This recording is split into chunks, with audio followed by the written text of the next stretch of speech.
5, the muscular system, one of my favorite chapters. As far as muscle basics go, we've got some different vocabulary words that we need to make sure that we are familiar with before we go into why it's important to understand the biomechanics of the muscles. What structure attaches a bone to a muscle? What's the name of the proximal attachment and the distal attachment? Typically, which attachment is more movable? What is it called when the origin moves toward the insertion? Here's your answers right here. And what we will do is look at in depth at some of these topics as we move into this chapter. As far as muscle names go, they can be derived from any of the following 7 categories. So you've got location, shape, action, number of heads, attachment, direction of fibers, and the size of the muscle. So example, location. You've got a muscle called the anterior tibialis. So it's a muscle that's located on the anterior tibia. So if you were to draw your toes up towards your knee and you're going to do what's called dorsiflexion of the ankle, you can see a protruding muscle just to the lateral side of the tibia or the shin bone there. It should kind of pop out into like a fan shaped, and so that is your anterior tibialis. So it's a muscle located on the front of the leg. Shape, an example is a trapezius. It has a trapezoid shape. If you're not sure where the trapezius is at, look it up and be prepared, and we'll talk about it in class. Muscles can be named for their action. So an example is the flexor carpi ulnaris. So carpi means wrist, flexor means flex, and ulnaris means the ulnar side. So it's a muscle that flexes the wrist on the ulnar side. Number of heads, example will be triceps, that has 3 heads. You've got the biceps that have 2 heads.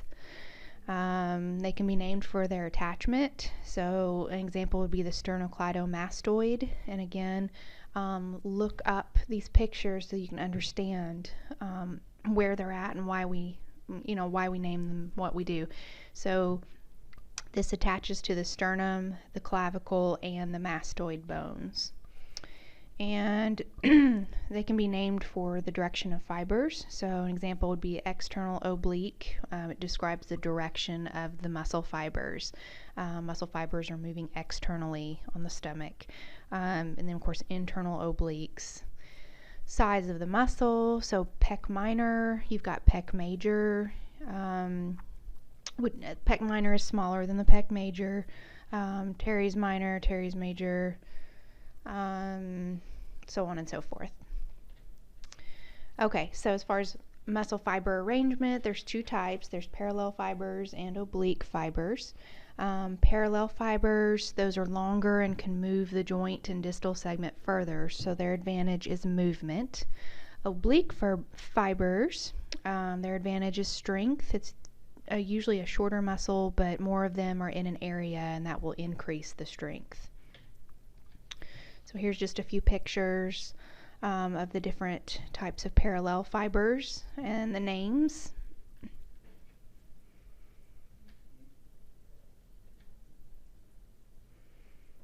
And take some time to look in your book and just find some examples of each type of muscle in the pictures.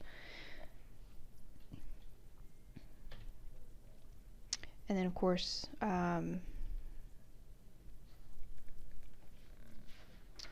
provide examples by listing the muscle name. You're probably going to be asked questions like this on a quiz or a test, but typically in multiple choice form.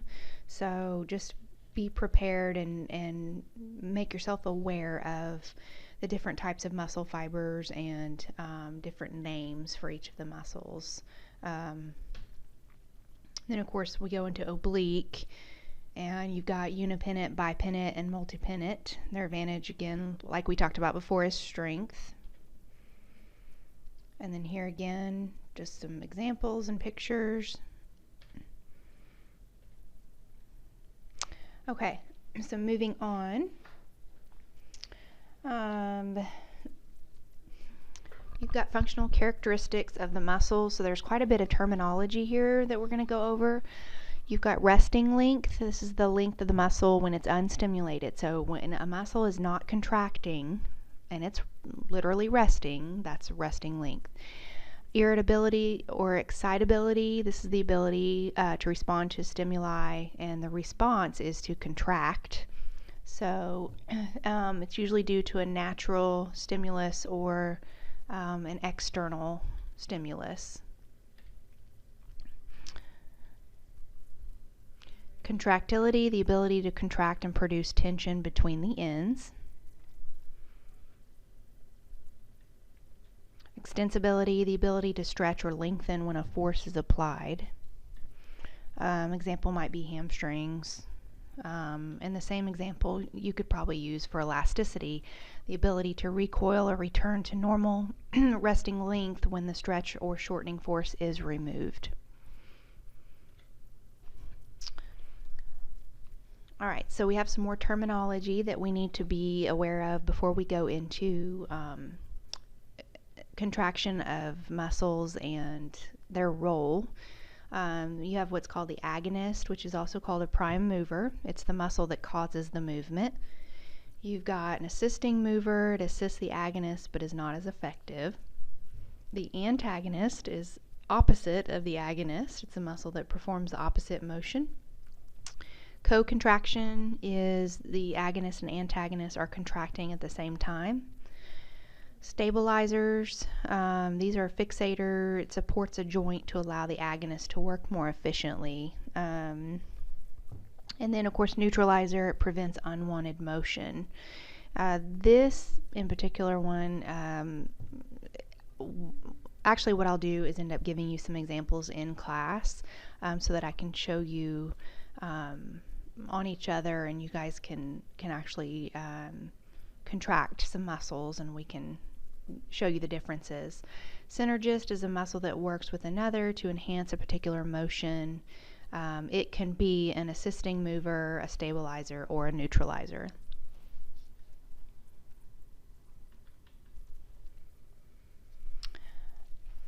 All right. Let's see, muscle angle of pull. So most muscles will pull at a diagonal. The muscle angle of pull determines the type of movement that occurs at the joint. By learning where the muscles originate and insert, you can determine the angle of pull, and that helps determine the action of the muscle. So really is true. If you know where a muscle starts and originates, and then if you know where a muscle attaches, you can visualize the line of pull and what it's probably going to do. For instance, if you look here at,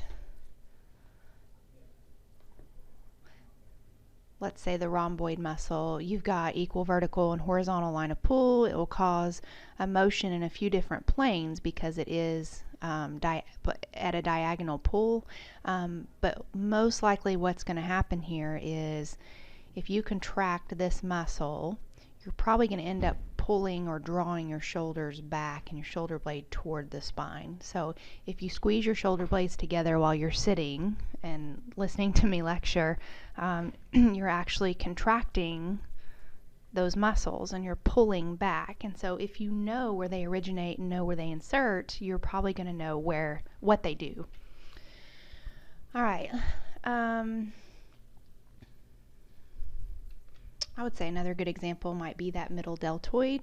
It originates on the acromion process, and it inserts at the deltoid tuberosity with a middle deltoid, and that would be a muscle right in through here on the outer part of the shoulder. You've got anterior delt, middle delt, and posterior delt. So if you have your arms down at your side and you bring your arm out to your side, raising the back of your hand up toward the ceiling. So you just use your middle deltoid to do that. Shoulder abduction. The origin is the acromion process. It inserts at the deltoid tuberosity, and so the line of pull, if you contract that, is going to be out and up towards the ceiling into abduction. Okay, functional characteristics.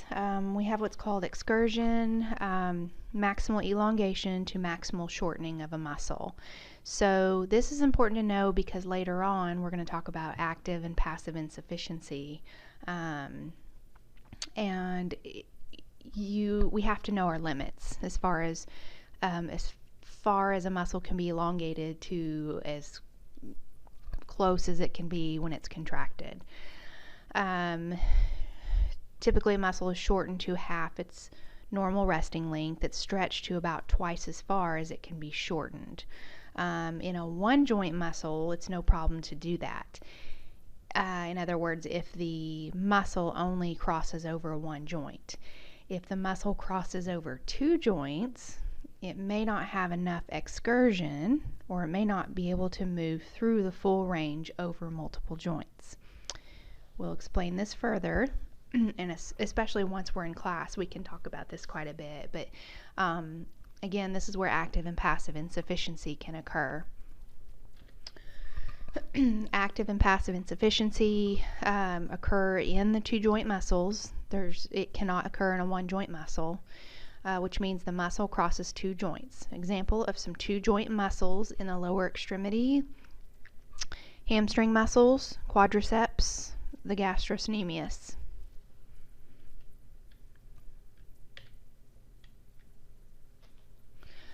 As far as active insufficiency goes, I'm just going to read these definitions, and again, we will probably have to do these in class, but please try to do the example down at the bottom also, just so you have an idea maybe of what you'll see in class. Feel free to YouTube some of these videos too, and see what you come up with. Just make sure they're credible sources.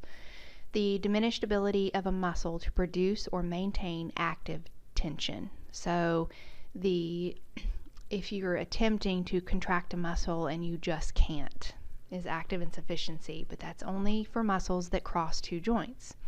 So it's most common when full range of motion is attempted simultaneously at all joints cross, occurs to the agonist during a contraction, which is the prime mover or the prime motion. Muscle reaches a point that it can't shorten anymore, it can't contract anymore. So an example would be for you to stand up with your hip extended, which is what you do when you naturally stand. Your hip is extended. Flex your knee as much as you can. So you're standing, keep your leg that you're fixing to flex, that knee, keep that equal with the other leg as far as parallel to it, and then only flex at the knee as if you're going to kick yourself in your bottom. Do you have as much knee flexion in that position as you would if you were sitting and then you try to do the same thing? Why or why not is the question.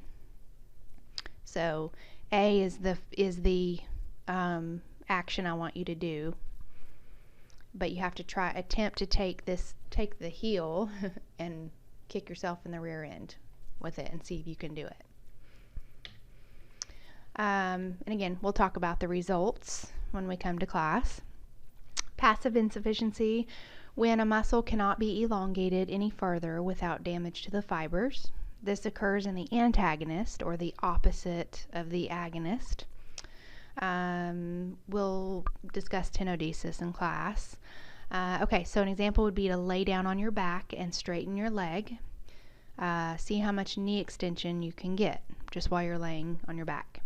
Okay, now flex your hip so your femur is pointing toward the ceiling. Now straighten your knee without letting your hip flexion decrease. Question is, can you straighten your knee as far or further? Make sure that when you flex your hip, and it says so your femur is pointing toward the ceiling, femur ends at the knee joint. So you want your knee pointing towards the ceiling while you're laying there. Then you're going to try to straighten your knee and see if you can get very far with that. And this is just in standing. It's not this particular slide. It's just a different motion, and we'll talk about that one too. Very interesting. Okay, length tension relationship. You can just read this stuff. What we'll do again is just go over it in class. 3 basic types of muscle contraction that you're going to need to know, so make sure that you read over this, get it memorized. Isometric contraction, this is when the muscle contracts, it produces a force, but there's no joint movement. So example would be, I want you to sit on your hand with your palm up. Now I want you to try to flex your elbow like you're doing a bicep curl while your hand is on underneath your rear end. What is occurring at that joint? Well, it's an isometric contraction. Your bicep is contracting, but it's not going anywhere, as in the elbow joint is not going anywhere. That's an isometric contraction. It's very still. Isotonic contraction is when the muscle contracts, the length changes, and the joint moves, and the speed is variable. So you take that dumbbell and you are doing those bicep curls, holding that weight. That's an isotonic contraction. Your muscle is contracting, the length is changing, your joint is moving, all of those things. Isokinetic, there is joint motion. The speed is the same, but resistance varies. And typically this can't be accomplished without a machine, okay? And so when we talk about isokinetics, we are usually referring to some kind of like a Cybex machine, just something that actually, something mechanical that aids in our muscle contractions. So again, isokinetic is dealing with machinery. Go back to this one right here, the isotonic contractions. 2 types of isotonic contractions. There's concentric and eccentric. Concentric is when the muscle shortens and the origin and insertion will move toward each other. It occurs against gravity or with the gravity eliminated. It's considered to overcome gravity and accelerate. Eccentric contraction is when the muscle is lengthening the whole time it's contracting. So there's little just micro contractions. The origin and insertion move apart. It occurs with gravity, and it's designed to slow down gravity or decelerate. These are not hard to understand, but it does take some time, and so I don't want anyone to feel discouraged if they're reading this going, I don't know what in the world this means. Please understand that this is why we have class, to be able to actually go over these motions and talk about different examples. If it's an online class, there's quite a bit of videos out there to help you to understand concentric and eccentric theories. But again, we will discuss these in class if you're in class. And then we'll go through some problem solving activities, and then some rules, and I'll have those posted as well so that you've got those to memorize, because once you get these memorized, you'll start understanding the actual concentric eccentric theories as well. All right, something else I want to touch on real fast is kinetic chain, open and closed. So a couple different things we've talked about. Closed kinetic chain, hopefully we will have maybe hit on it a little bit in class up to this point, but it's when the distal segment is fixed and the proximal segment moves. For instance, standing to sitting. The foot is considered the distal segment and it's fixed, but your proximal segments, which are your hip and your knee, are moving. Another example would be a squat. So when I am bending my knees, my feet are fixed, which is the distal segment, on the floor, and it's considered closed chain, but the rest of my body is moving. Push-up is a good example. hands are considered the distal segment, and they are fixed on the floor, and the rest of your body, elbows, are it's moving towards the floor. All right, open kinetic chain. This is when the distal segment is free to move and the proximal segment remains stationary. So if you're sitting and your knees are flexed, because that's the normal position, is your knees are bent, it moves from flexion to extension, like you're kicking out in front of you. Your distal segment is free to move around, but your hip doesn't move because it's fixed in the chair. Okay, and we'll go over assignments in class.